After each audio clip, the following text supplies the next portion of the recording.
یہ 20 نومبر 1979 کو منگل کی ایک سہانی صبح تھی۔ اسلامی سال کا پہلا دن تھا، یعنی یکم محرم الحرام۔ دنیا بھر میں مسلمانوں کے لیے مقدس ترین مقام حرم کعبہ میں امام شیخ عبداللہ بن سبیل نے دل نشین قرات کے بعد نماز فجر کا سلام پھیرا ہی تھا کہ چند آدمیوں نے امام صاحب کو گھیرے میں لے لیا اور ان میں سے کچھ لاؤڈ سپیکر پر قابض ہو گئے۔ اس وقت حرم شریف میں ہزاروں کے قریب نمازی موجود تھے۔ حرم شریف کے ان حملہ آوروں کا سرغنہ 27 سالہ محمد بن عبداللہ قحطانی تھا، جس نے 4 سال تک مکہ یونیورسٹی میں اسلامی قانون کی تعلیم حاصل کی ہوئی تھی۔ اس کا دست راست جہیمان بن سیف العتیبہ تھا۔ جہیمان کا تعلق ایک بدو قبیلے سے تھا اور سعودی عرب کے معروف عالم دین عبدالعزیز بن باز کی تعلیمات سے نہایت متاثر تھا۔ اس نے عبدالعزیز بن باز کی قائم کی ہوئی سلفی جماعت میں شمولیت اختیار کی، جس کا مقصد سعودی عرب میں اسلام کی اصل شکل برقرار رکھنا تھا۔ جہیمان کی شدت پسندی وقت کے ساتھ ساتھ بڑھتی چلی گئی تھی، جس کے باعث 1978 میں سعودی حکومت نے اسے کچھ ساتھیوں سمیت حراست میں بھی لیا تھا، مگر رہائی ملنے کے باوجود العتیبی کے خیالات میں تبدیلی نہ آئی اور وہ اپنے ساتھیوں کے ساتھ مل کر خانہ کعبہ پر حملہ آور ہو گیا۔ اور 20 نومبر 1979 کا یہ سیاہ ترین دن تھا کہ جب حرم پاک پر حملہ ہوا اور ان لوگوں نے 500 ساتھیوں کے ساتھ خانہ کعبہ میں داخل ہو کر وہاں کے دروازے بند کر دیے اور 1 لاکھ کے قریب نمازیوں کو یرغمال بنا کر مسجد کو اپنے زیر انتظام لے لیا۔ ان لوگوں نے بڑی باریک بینی کے ساتھ پلاننگ کر کے جنازوں کا بہروپ بنا کر چارپائیوں کے ذریعے اسلحے کی بڑی مقدار تہہ خانوں میں جمع کر لی ہوئی تھی۔ جب تمام تیاریاں مکمل ہو گئیں تو اچانک حرم کے تمام دروازے بند کر کر ان پر اپنے مسلح افراد کھڑے کر دیے۔ پھر ایک آدمی اٹھا اور اس نے عربی میں اعلان کیا کہ مہدی موعود، جس کا نام محمد بن عبداللہ ہے، وہ آ چکا ہے۔ اس کے بعد نام نہاد مہدی نے بھی مائک پر اعلان کیا کہ میں اس نئی صدی کا مہدی ہوں، میرے ہاتھ پر سب لوگ بیعت کریں گے۔ اس گمراہ ٹولے نے مقام ابراہیم کے پاس جا کر گولیوں اور سنگینوں کے سائے میں لوگوں کو دھمکاتے ہوئے بیعت شروع کروا دی۔ خواتین حضرات، یہ کئی صدیوں کے بعد پہلا موقع تھا کہ جب خانہ کعبہ عام مسلمانوں کے لیے بند کر دیا گیا تھا۔ ہر طرف سے دروازے بند کر دیے گئے اور کسی کو بھی باہر سے اندر آنے یا اندر سے باہر جانے کی اجازت نہ تھی۔ سعودی حکومت نے اس بھیانک واقعے سے نمٹنے کے لیے اپنی فوج بھیجی، لیکن خانہ کعبہ کے تقدس اور کم تربیت کی وجہ سے سعودی فوجی بغاوت کرنے والوں کے خلاف متاثر کن کارروائی کرنے میں ناکام رہی۔ پھر سعودی حکومت نے اس وقت مواصلاتی نظام بند کر دیا تاکہ اس واقعے کے بارے میں خبر محدود رہے، لیکن وہ اس میں بھی مکمل طور پر کامیاب نہ ہوئے۔ جب یہ خبر دنیا بھر میں پھیلی کہ اس وقت خانہ کعبہ پر دہشت گردوں کا قبضہ ہے تو مسلمانان عالم میں غم و غصے کی لہر دوڑ گئی۔ ہر طرف سے یہ پرزور مطالبہ کیا جانے لگا کہ اس متبرک اور مقدس مقام کو دہشت گردوں کے ناپاک وجود سے پاک کیا جائے، لیکن سعودی حکومت ایک عجب کشمکش میں مبتلا تھی، کیونکہ بیت اللہ کے قریب خون بہانے سے بھی وہ قاصر تھی۔ اگر وہاں پر بھاری اسلحے کا استعمال کیا جاتا تو بیت اللہ کو نقصان پہنچنے کا خدشہ تھا، اور بغیر کسی بھاری نقصان کے حرم پاک کو دہشت گردوں سے خالی کروانے کے لیے جس مہارت، جس ڈیڈیکیشن اور پروفیشنل سکل کی ضرورت تھی، اس سے سعودی فوج محروم تھی۔ دوستو، اس وقت سعودی حکومت کا فرینچ گورنمنٹ کے ساتھ ایک خصوصی دفاعی معاہدہ تھا، چنانچہ فرانسیسی کمانڈوز نے سعودی فوج کو ہنگامی تربیت دی تاکہ وہ شدت پسندوں کا خاتمہ کر سکے، لیکن چونکہ مکہ میں غیر مسلم افراد کا داخلہ ممنوع ہے تو سعودی اہلکار فرانسیسی کمانڈوز کو ساتھ لے کر نہیں جا سکتے تھے، چنانچہ نگاہ انتخاب پاک فوج پر پڑی۔ سعودی فرما روا شاہ خالد نے 32 علماء پر مشتمل سپریم کونسل کا اجلاس فوری طور پر طلب کر لیا اور خانہ کعبہ کے دفاع کے لیے پاکستانی حکومت سے رابطہ کیا گیا اور درخواست کی گئی کہ پاکستان بیت اللہ کے دفاع کے لیے اقدامات کرے۔ اس وقت پاکستان میں جنرل ضیاء الحق کی حکومت تھی۔ پاک فوج تو سعودی حکومت کے کہنے سے پہلے ہی بیت اللہ کے تحفظ کے لیے تیار بیٹھی تھی، چنانچہ SSG کے اسپیشل کمانڈوز پر مشتمل ایک خصوصی دستہ ترتیب دیا گیا اور اسے حرم پاک کی پاسبانی کے لیے سعودی عرب روانہ کیا گیا۔ دوستو، اب آپ کو تفصیل سے بتاتے ہیں کہ جن دہشت گردوں سے بیت اللہ کو خالی کروانے میں اور ان دہشت گردوں پر قابو پانے میں فرانسیسی کمانڈوز اور سعودی کمانڈوز ناکام رہے،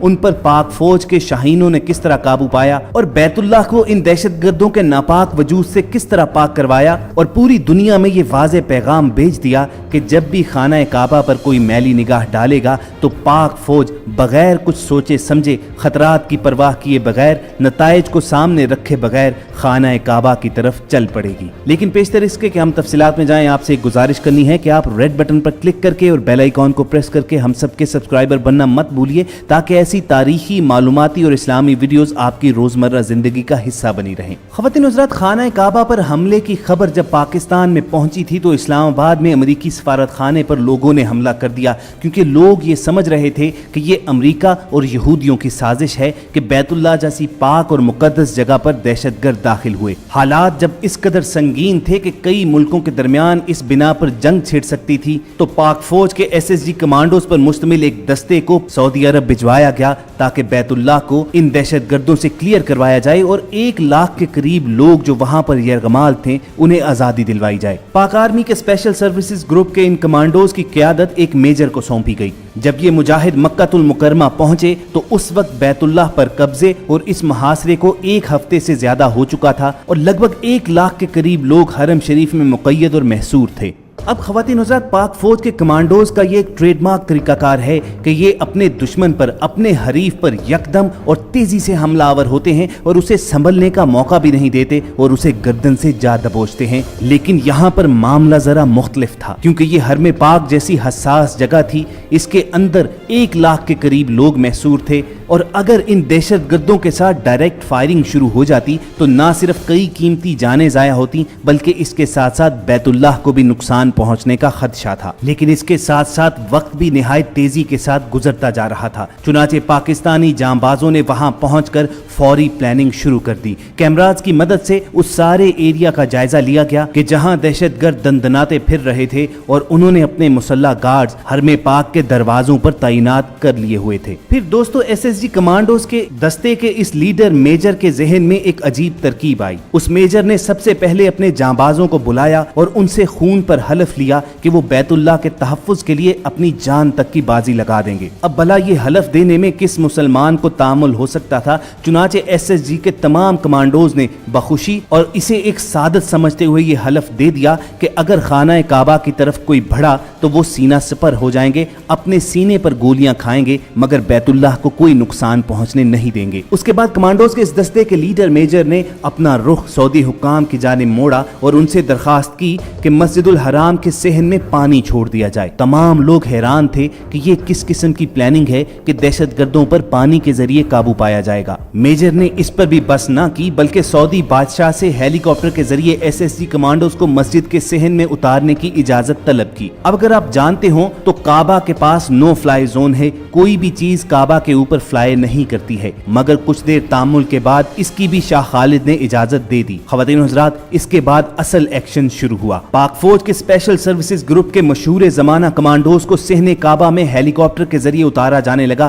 ایک طرف تو یہ کاروائی ہو رہی تھی، دوسری طرف اس میجر کے حکم پر اسی وقت مسجد الحرام کے صحن میں موجود پانی میں کرنٹ چھوڑ دیا گیا۔ اس مؤثر کاروائی کی وجہ سے دہشت گردوں کے شارپ شوٹرز غیر فعال اور مفلوج ہو گئے اور پاک فوج کے سنائپرز نے فضا ہی سے ان دہشت گردوں کو نشانہ بنانا شروع کر دیا، اور اتنی دیر میں جب پاکستانی فوج کے SSG کمانڈو صحن حرم میں اتر گئے تو انہوں نے نیچے جا کر دہشت گردوں کو قابو کر لیا۔ پاک فوج کے ان شیروں نے اپنے لیڈر اس میجر کی قیادت میں غیر معمولی صورت سے تمام دہشت گردوں پر قابو پایا، سب کو فوری طور پر گرفتار کیا گیا، تمام یرغمالیوں کو رہائی دلائی گئی، اور محمد بن عبداللہ القحطانی جس نے امام مہدی ہونے کا دعویٰ کیا تھا وہ اس آپریشن کے دوران ہی ہلاک ہوا۔ یوں اس میجر کی ذہانت اور پاک فوج کے جوانوں کی دلیری کی وجہ سے کم نقصان میں بیت اللہ کو آزاد کروا لیا گیا۔ دوستو، کیا آپ جانتے ہیں کہ خانہ کعبہ کو دہشت گردوں سے چھڑوانے والے ان SSG کمانڈوز کی قیادت کون کر رہا تھا؟ اس میجر کا نام پرویز مشرف تھا، جو بعد میں پاکستان کا آرمی چیف بھی بنا، اور اس طرح اللہ تعالیٰ نے یہ عظیم سعادت پاکستان کو عطا کی کہ جب بیت اللہ پر آنچ آنے لگی تو پاک فوج نے اپنی پیشہ ورانہ مہارت سے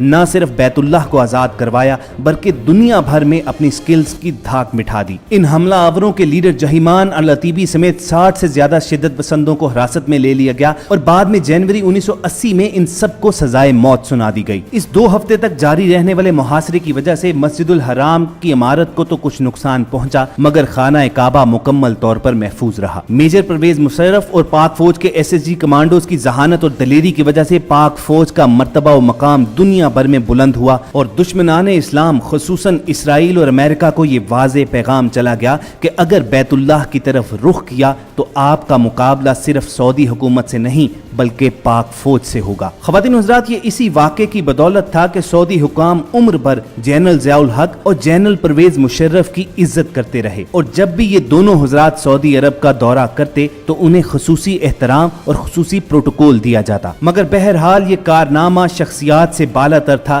یہ وہ چیز تھی کہ جس نے دنیا بھر میں پاکستان کے لیے نئی عزت کمائی۔ ہم سب کو پوری امید ہے کہ پاک فوج کی یہ داستان آپ کو ضرور پسند آئی ہوگی۔ اسے لائک کر کے فیس بک اور واٹس ایپ کے ذریعے زیادہ سے زیادہ لوگوں کے ساتھ شیئر کیجیے، اور اگر آپ ایسے ہی انٹرسٹنگ اور معلوماتی ویڈیوز فیوچر میں حاصل کرنا چاہتے ہیں تو چند سیکنڈز نکال کر ریڈ بٹن پر کلک کیجیے اور بیل آئیکن کو پریس کر دیجیے تاکہ ہم سب کی اپلوڈ ہونے والی ہر ویڈیو آپ کو ہر وقت اور بر وقت ملتی رہے۔ بہت جلد ایک اور معلوماتی سیشن میں دوبارہ آپ سے ملاقات ہوگی۔ اپنا اور ارد گرد کے لوگوں کا خیال رکھیے اور ہم سب کے ساتھ جڑے رہیے۔